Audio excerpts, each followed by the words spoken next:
আসসালামু আলাইকুম। আজকে আমার 47তম বিসিএস প্রিপারেশনের 21তম দিন। তো সকালবেলা ঘুম থেকে উঠছি, প্রায় 8টা বেজে গেছে উঠতে উঠতে, কারণ এখন স্কুল নাই তো উঠতে লেট হয়ে যায়।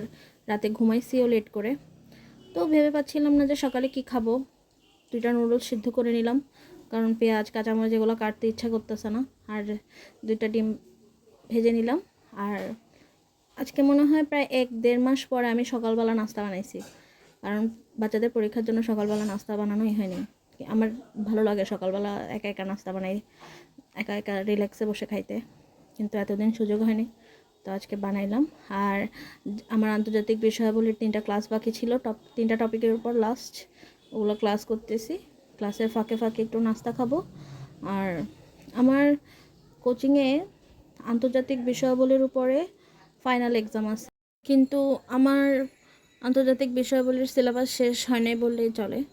আসলে যখন এই ভিডিওটা শুরু করছি তখন মনে হয়েছে যে না, আমি হয়তো অনেক কিছু পারি এই বিষয়টার উপরে, কিন্তু যখন আমি রাতে পড়াটা শেষ করে, আমাদের আজকে ওপেন বুক এক্সাম ছিল, যখন ওপেন বুক এক্সাম দিচ্ছিলাম তখন দেখতেছে যে বেশিরভাগ প্রশ্নই আমি পারি না। আসলে মোটামুটি কঠিন আছে বিষয়টা, কারণ হচ্ছে কোন মহাদেশের কোন কোন দেশ আছে, তারপরে কত সালে কি হয়েছিল, মানে তারিখ অনেক, এতগুলো তারিখ মাথায় রাখা একবার পড়ে তো সম্ভব না। আর আমি এগুলো মুখস্থও করতে পারি নাই।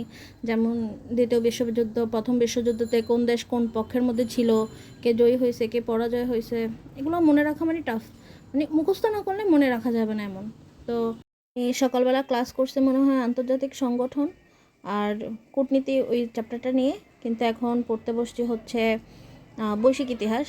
এটা আমি আগেও পড়ছি, ক্লাসও করছি, মোটামুটি পারতামও, কিন্তু আজকে পড়তে যাই দেখতেছি যে না, আমার অত একটা মনে নাই, বা পড়তে ভালোই কষ্ট হচ্ছিল। তো প্রথমে লেকচার বুকটা পড়ছি বৈশ্বিক ইতিহাসের উপরে। লেকচার বুক পড়ার পর আমি যে নোট বানাইছিলাম ওইটাও একটু দেখলাম। নোট বানাতে একটা সুবিধা হয়েছে যে ওখানে টপিকগুলো আমি আরও ক্লিয়ার করে লিখে রাখছি, বা ছোটো করে লিখে রাখছি, শুধু ইম্পর্টেন্ট যে তারিখগুলো বা ইম্পর্টেন্ট বিষয়গুলো ওগুলোই লিখে রাখছিলাম, ওইটাও পড়লাম। তারপরে আমার যে প্রশ্ন ব্যাংক ছিল P2 এর, সেটাও বসছি। এরপরে ল্যাপটপেও প্র্যাকটিস করলাম। কিন্তু আসলে আমার সকালবেলা পড়তে যাই অনেক মন ভালো ছিল। আমি ভাবছি যে 2 দিনে আমি সব কিছু রিভিশন দিয়ে ফেলবো, যে 3টা টপিকের উপর ক্লাস করে নিয়ে ওগুলোও পড়ে পরীক্ষা দিব, আর ভালো একটা নাম্বার পাবো আশা করছিলাম। কিন্তু যখন রাতে ওপেন বুক এক্সাম দিতে গেলাম, ওপেন বুক এক্সামে মূলত মানে উত্তরগুলো দেখে দেখে দেওয়া যাবে। একটা 4টা থাকে, 4টা কোশ্চেন ব্যাংক থাকে, সেটার মধ্যে 100টা করে প্রশ্ন, মানে 400টা প্রশ্ন। না পারলে বইয়ের হেল্প নেওয়া যাবে। মানে আমাদের ফাইনাল এক্সামের আগে ওপেন বুক এক্সামের ব্যবস্থা রাখে টিচাররা, মানে পরীক্ষার আগের দিন নিজেকে একটু ঝালাই করে নেওয়া যে কতটুকু পারলাম।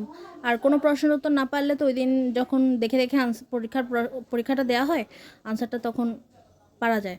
কিন্তু যখন পরীক্ষা দিতে বসে তখন দেখতেছি আমি বই থেকে যে খুঁজে বের করবো এটাতে আমার অনেক টাইম লাগতেছে, যেটা দেখে দেখে আমার অনেক মন খারাপ লাগছে। যে পরীক্ষার সার্কুলারও দিয়ে দিছে, আমি বলতে গেলে সব বিষয়ে একটু একটু কোনো না কোনো কিছু পারি না, বা সব বিষয়ের প্রিপারেশনই এখনও শেষ করা হয় নাই। ভালো প্রিপারেশন নাই বলতে গেলেই চলে কোনো বিষয়ের উপর। তো দিনটা ভালোভাবে শুরু করলেও পরে আমার অনেক খারাপ লাগছে যে কী করতেছি আমি।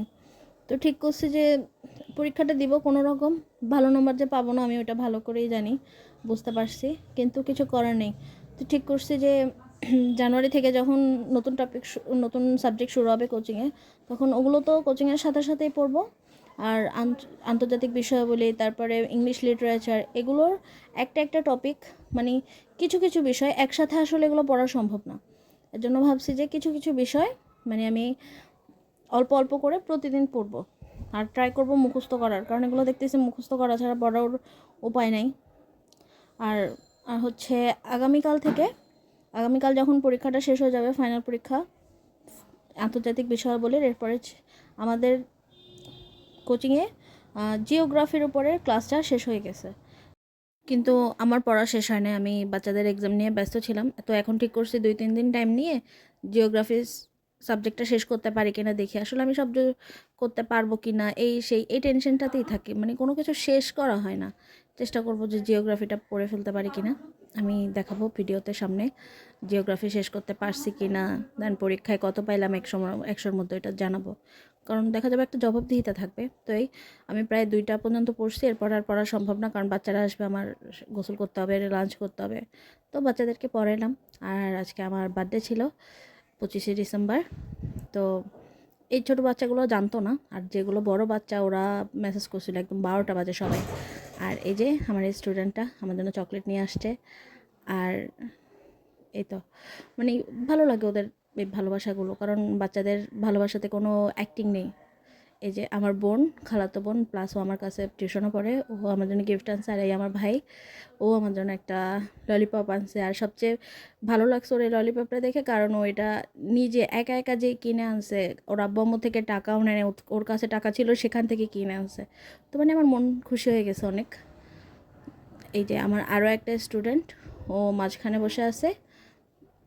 তো ও আমার জন্য কেক আনছে, দেন আমার জন্য গিফট আনছে, একটা ঘড়ি আনছে, অ্যালার্ম ক্লক।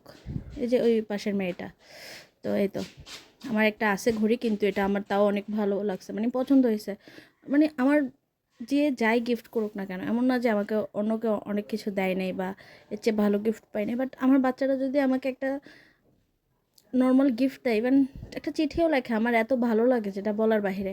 যেমন আমার এই ছোটো ভাইটা আমাকে ওই দিন একটা লেটার লিখে দিছে, যাবো তোমাকে অনেক ভালোবাসি, মানে আমার এটা অনেক ভালো লাগছে। আর আমি অনেক চিঠি পাই স্কুলে গেলে, ছোটো ছোটো বাচ্চারা দেখা যায় লেখার সময় বানান ভুল করে, কিন্তু চিঠি লেখা আমার এত ভালো লাগে যেটা বলার বাহিরে।